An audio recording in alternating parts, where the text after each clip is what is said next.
Welcome, members. This is Brandon Judd responding to timelinex's video analysis request of some backroll attempts. So for those of you just catching up, we have been working on this backroll a little bit through the forums in this wake-to-wake jumping analysis. It kind of turned into some backroll help as well. And then Billy Park did an analysis video of a few backroll attempts prior to this one. So if you want to catch up and kind of follow along, that's the path to do so. All right, so in this backroll, referencing some of the things that you've been instructed to do before, one of the things Billy Park mentioned to come out to about here in your one wake backroll attempts.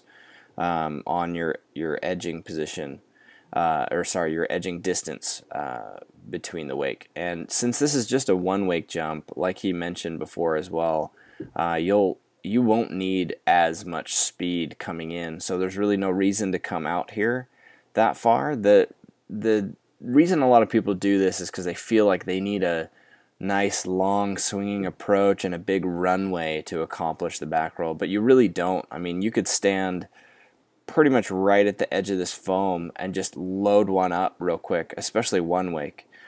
Some people, if they load aggressively enough, they could even do a wake-to-wake back roll from this point right here in the wakes.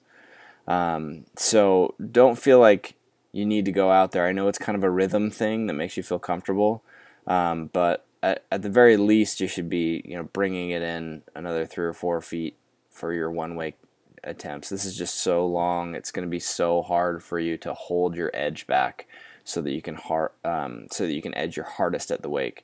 Because what's going to happen naturally, and I know Billy mentioned this in a previous video, what's going to happen naturally is your tendency to edge as hard as you can is going to naturally happen right here. After you start edging, you really only have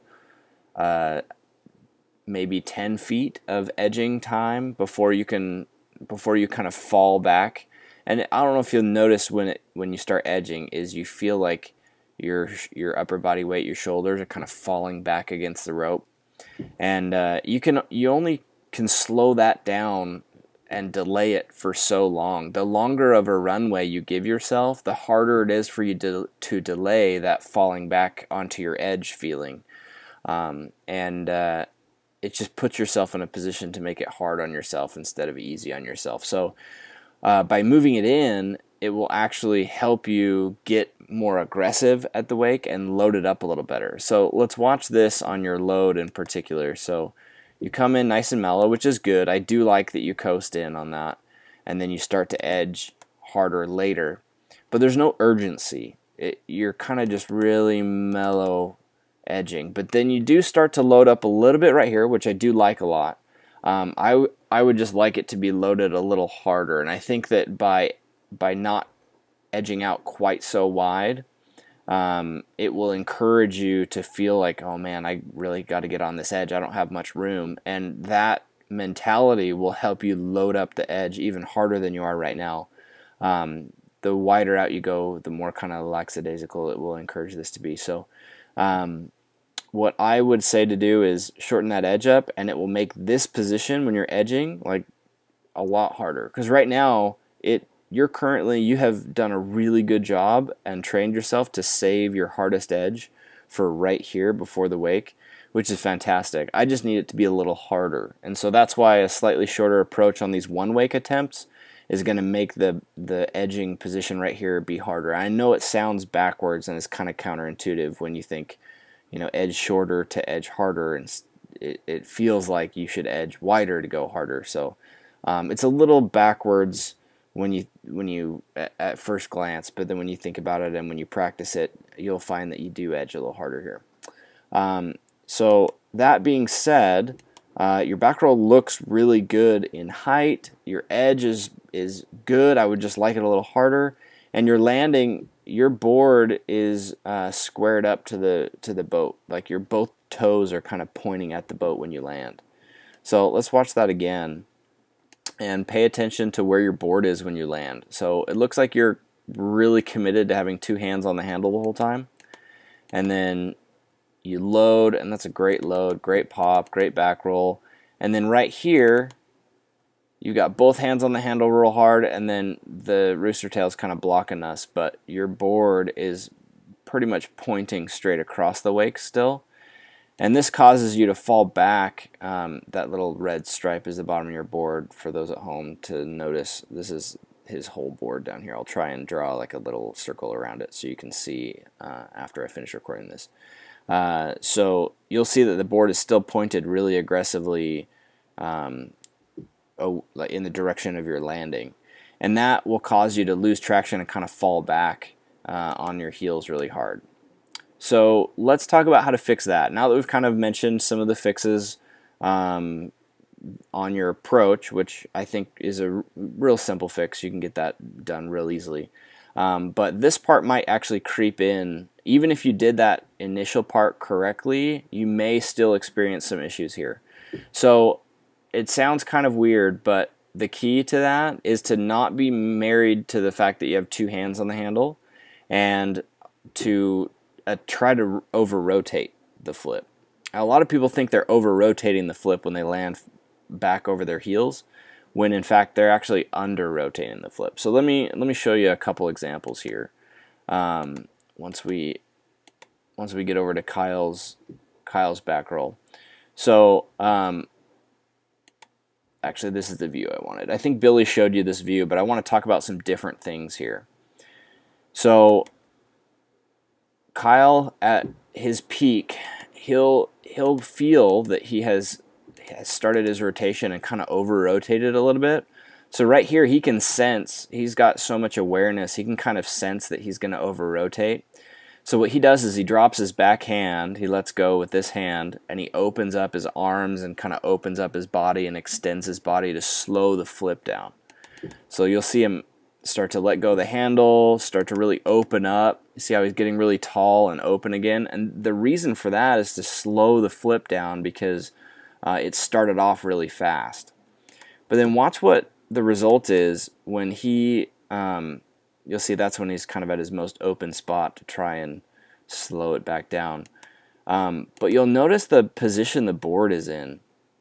This back foot sort of swings back behind him. If he was to keep rotating and over-rotate, his chest would come forward and he would end up kind of landing on his chest like in a belly flop. If he was to do a true flip in a quarter or more, he would land in a bit of a belly flop here. And what that does to the board is it aligns the board back up with the wakes if you drop a hand. If he kept both hands on the handle, he would end up over-rotating and turning slightly front side, which this trick has a lot of natural front side rotation. So let me show you an example when Kyle does that front side rotation in his flip with keeping two hands on the handle, but I'll show you how he fixes it with two hands on the handle. So he'll load up real nice. He's got two hands on the handle still, and the line tension you'll see is loose, but it's about to get tight. And as soon as it gets tight, Kyle does something with the handle, which is kind of interesting. You see how he kind of yanks the handle toward his lead hip? So if you'll notice right here, this is the position that you were landing in on your flip. So you had two hands on the handle still, and your board was pointed directly across the wakes, kind of like we had shown in an earlier frame.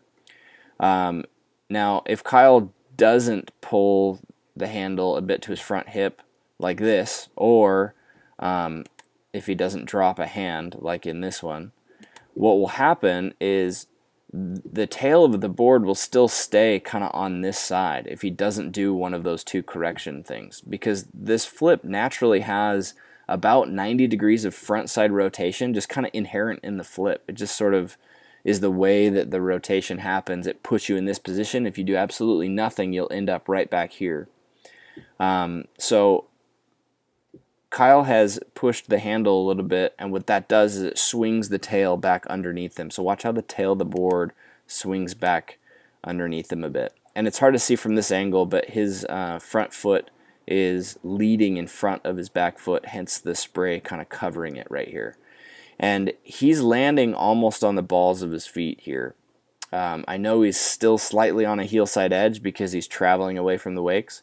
but you land kind of on the balls of your feet. So don't be deceived by landing on a good heel side edge and continuing, because you do land on the heel side edge, but it feels more centered, like your weight is on the balls of your feet. Now in this one, if we go back a bit, Kyle actually lands kind of a hair on his toes with his weight on his toes, and he does everything he can to prevent himself from coming forward too far by opening up and even by letting the handle out really far. When he lets the handle out really far, it keeps his chest kind of further back by artificially extending the length of the rope so that he loosens some line tension up. Like if he were to bend his elbow and bring the handle into his chest, or to his hips, it would bring his chest forward and cause him to over rotate even more.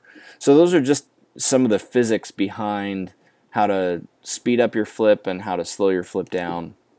So what I would recommend when you do your one wake ones is I would try and load it up a little harder at the wake, just kind of like we did, we explained in the approach when you were edging into the wake. We want to get you edging a little harder, and the reason I want you to edge harder at the wake is not necessarily to go higher, which, you know, that will be a side effect, but I want you to go a little harder so that it will flip you faster.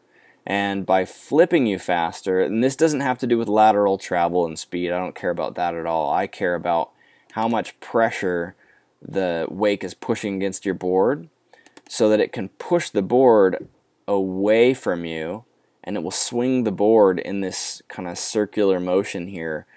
That direction will be faster. So what happens is the board's going to keep going around, and then it's going to encourage your chest to get pulled forward even further, so that you can land more on your toes and stand you upright again, and then cancel out that front side rotation. So I would recommend dropping a hand at the apex like Kyle does.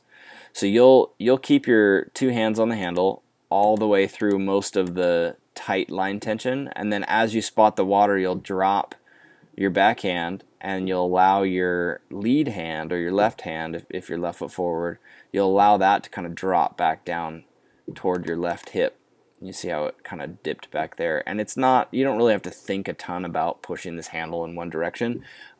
Simply letting go with your right hand or your backhand would solve that problem. I'm just over exaggerating what's happening so you can really see it. And that'll stand you more upright onto your toes and swing the tail of the board back underneath you. So anticipate a landing on the balls of your feet, drop that handle and get your chest forward, and that will actually cause you to land the flip more upright instead of back over your heels. So let's imagine if you were to do that here.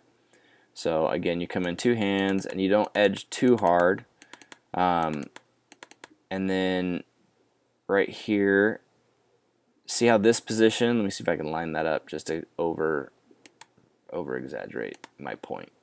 So this is where Kyle sort of shoves the handle to the left.